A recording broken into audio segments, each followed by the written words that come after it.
All right, welcome back.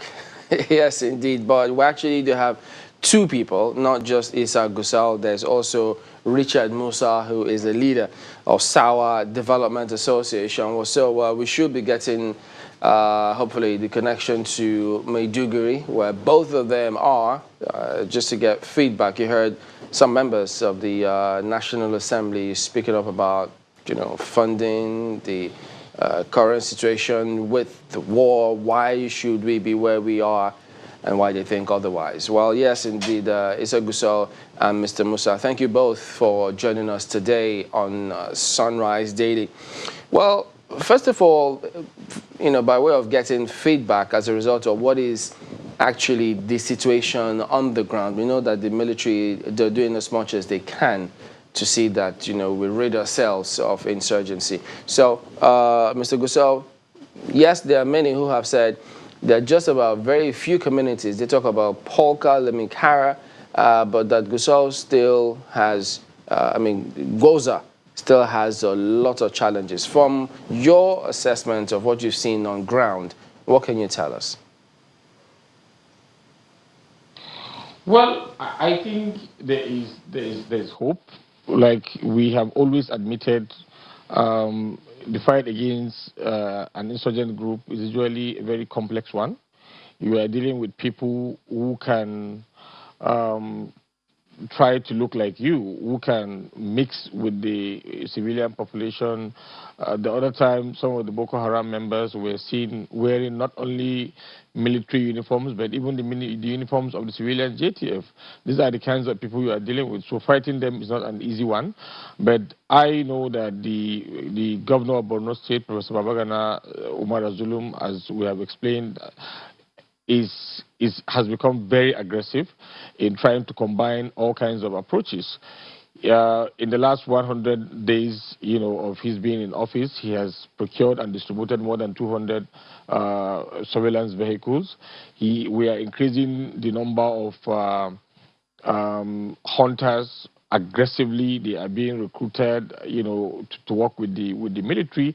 And he has visited all the 27 local government areas. In each of these local government areas, he met with groups of civilian JTF. He has increased their monthly allowances. So there is a combined approach. And then while he's doing that, he's also investing heavily in education, investing heavily, in jobs creation, so that there will be social protection. Because the fight against insurgency is one that you must pursue, from all angles. So he is deploying both supporting the conventional means of the military and also being aggressive in unconventional means, and at the same time looking at the economic aspect of it. Okay, let me bring in Mr. Musa here, and I'll get your response as well, about this.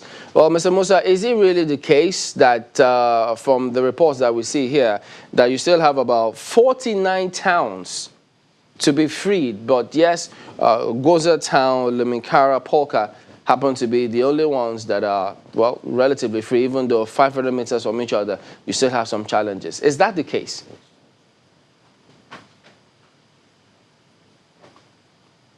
Richard Musa, can you hear me?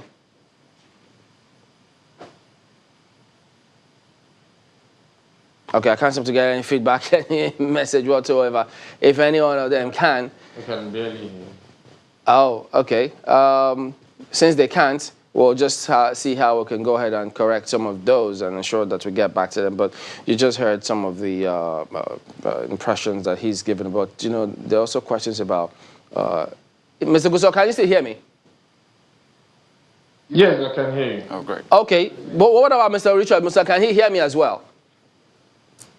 Yes, I can hear you. Okay, right, because I didn't get that feedback communication. Okay, so Mr. Musa, could you go ahead and tell us then which towns, I did ask about the current situation with Goza town, Polka, Lemikara, and then is it true that you have about 49 towns in Goza that are still to be freed? Yes, apart from Pilka, Goza, and Limankara, we are having about 49 towns that are still under the control of this Boko Haram. So even the camps in Pilka and Goza, they are very congested. People all are populated. We don't have our children, they can't go to school. The school is very populated.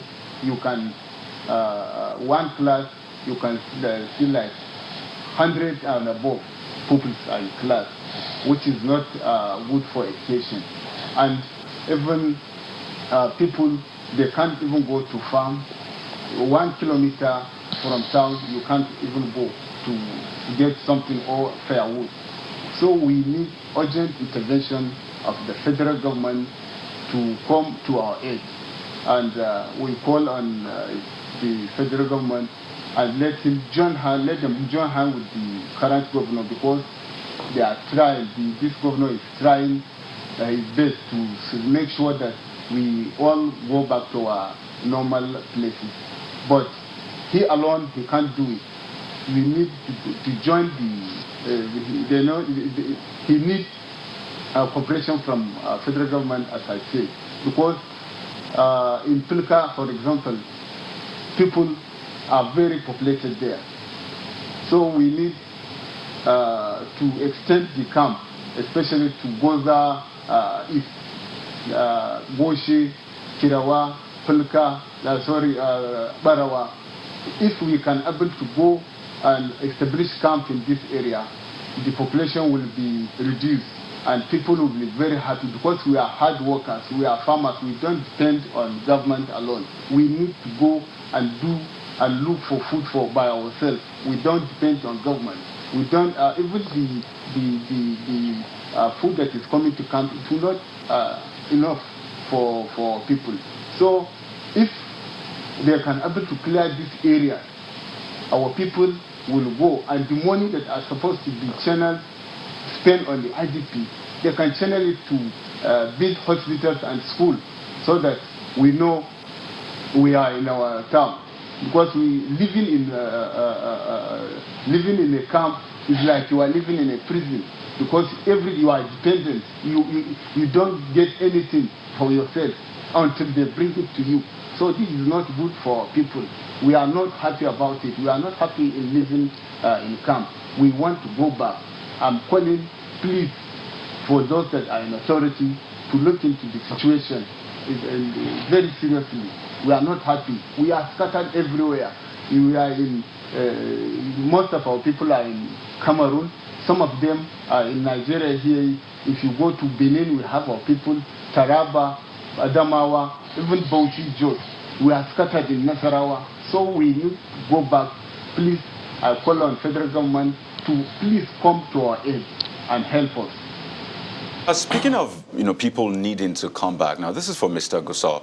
There have been reports, in fact, I'll just reference what the ICRC, that's the Red Cross, said, I think it was about a month ago, saying that about 22,000 people are missing over the one-decade conflict or, terrorism in the northeastern region of the country. That's huge, 22,000. Now, some of them were not sure what their state is. Perhaps some of them have joined Boko Haram and what have you. So, regards that, has there been any sort of improvement? Have some of these people returned home? And, I mean, from September till this period, what do you have about that? The state of missing people, 22,000 in Borno and Yobe states.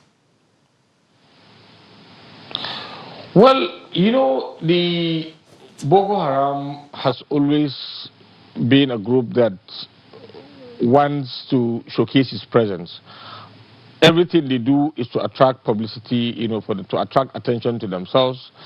And like I said earlier, you are dealing with an insurgent group who has the advantage of concealing its identity. This is a group that you are dealing with. But like I said from the beginning, if we stay here to talk about the challenges that Boko Haram, has posed to Borno, we may spend the whole day and wouldn't exhaust it. There are lots of challenges, but what is important is that there is overriding commitment on the part of the stakeholders. I know that Governor of Borno State, Babagana Umara Zulum, as you know, has become very aggressive. He is extremely determined to provide whatever kind of support that he can provide as a governor to both the military, to the police, to all other security agencies, to ensure that this crisis, is brought to an end. And I must also admit that the Chief of Army Staff is quite sincere about ending this crisis. I know how often he calls the governor. I know the number of times he has invited the governor or visited, and I know that, and we are very optimistic that this crisis will come to an end. But I sympathize, the governor of Borno sympathizes with everybody that is caught by this crisis. He has visited all the 27 local government areas. He was in Goza, I think, on 3 different occasions. And I know that there are some interventions that are currently being carried out in Goza in terms of education, in terms of health, but it is a difficult situation. We don't want to be insensitive to the feelings of those who are affected by saying there are no problems, there are challenges, but these challenges are being tackled, and we are very optimistic that we'll overcome it. Just to be clear, Sawa Association for Development, I just want to know, what is the role of your organization in this conflict, or in the aftermath, of this, terrorism in Borno State? Can you just tell us about that? Yeah, the role of our organization, in the initial stage, this issue of Boko Haram has divided us, Christians and Muslims. So our organization is to see how we can come back together. We will stop blaming them. We will have to come back, both the Christians and Muslims. We are affected. So our organization is trying to gather as a reconciliation committee to come together and see everybody as one. I have to see a Muslim brother like my brother, and a Muslim brother have to see me like a brother. That is the main purpose of our association. That is our Youth Progressive Association. So we have been mobilizing people to see how we can sit down and see how we can come back to our normal position as usual. Same as the Sawa Association for Development that was founded in Lebanon, or is this entirely for the Northeast? Do you have any, affiliations to the one in Lebanon? Sir? Do you have affiliations to the Sawa Association for Development? I understand it was founded in Lebanon, or this is strictly for just Borno State? Yeah, it's just for Goza. All right. Because especially the major problem now is Bandute, that is Goza East, Bandute. So that is, this place is no going area up to now. So we, as I said earlier, we call on federal government to please come to our aid. I know our army can do it. They have done it and they can still do it. I know they are capable to pursue all these insurgents so that we can go back, because this is 6 years since 2014. We are out of our places, so we are not finding it easy. Some of our people, they are dying. You can't even know. Some they haven't seen their children for quite a long time. Some they haven't seen their parents for quite a long time. You don't know where your parents are, and you don't know where your children are. So it's very pathetic. So please, let them, by matter of urgency, to come to our aid. All right, so and clear all these things. Goza East and we will come back to this, but we do apologize for the sound quality coming from Maiduguri, but our engineers are working to ensure that you get better sound quality. So we'll come back to this in just a moment. Stay with us.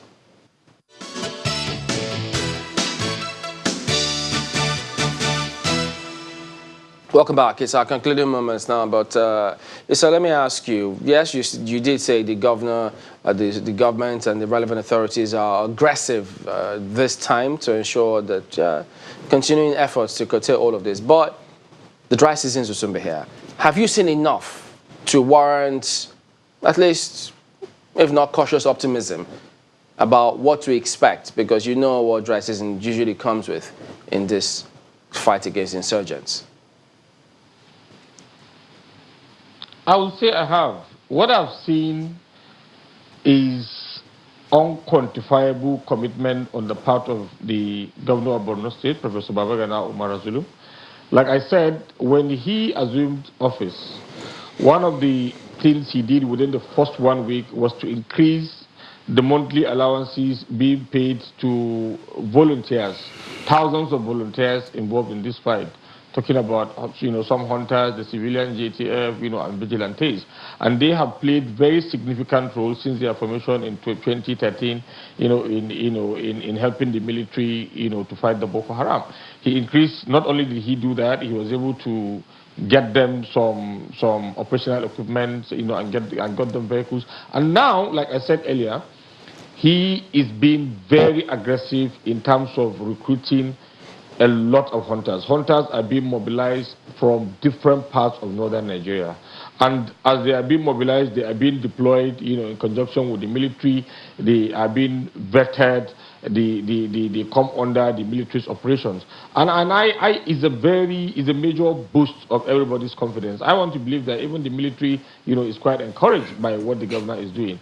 With what I've seen in the governor, and I know that the people themselves are very much committed. The people of Borno State have given everything to the fight against Boko Haram. They have donated their children. Look, you'd be shocked to know that even women are involved in this fight. If you go to Mongono, you go to Bama, you go to Gusau, you'll be surprised to see that some members of the civilian JTF are actually women. A lot of people have given their lives. They are committed to this fight. I would tell you that I've never been as optimistic as I am. I believe that by the special grace of God, and we need all the prayers that we can get, because there is what I would call a renewed kind of mission, I believe that we will come to the end of this crisis. All right, gentlemen, I'm afraid we'll have to let it go at that time, but it's a going concern, something we'll always keep in the burner in the days ahead. So we have to thank you, Issa Gusau, former SA on Media and Communication to Borno State Governor, as well as Mr. Richard Musa, who is one of the leaders of the Sawa Development Association. Thank you, gentlemen, for joining us today on the program. Well, that is it today as well. We thank you all for watching. We'll see you tomorrow. I'm Chamberlain Uso. Well, thank you for watching. I'm Kayode Okikiodu. I am Ayo Makide. Have a wonderful day. And I'm Mark Ogun Yusuf. Thank you for watching.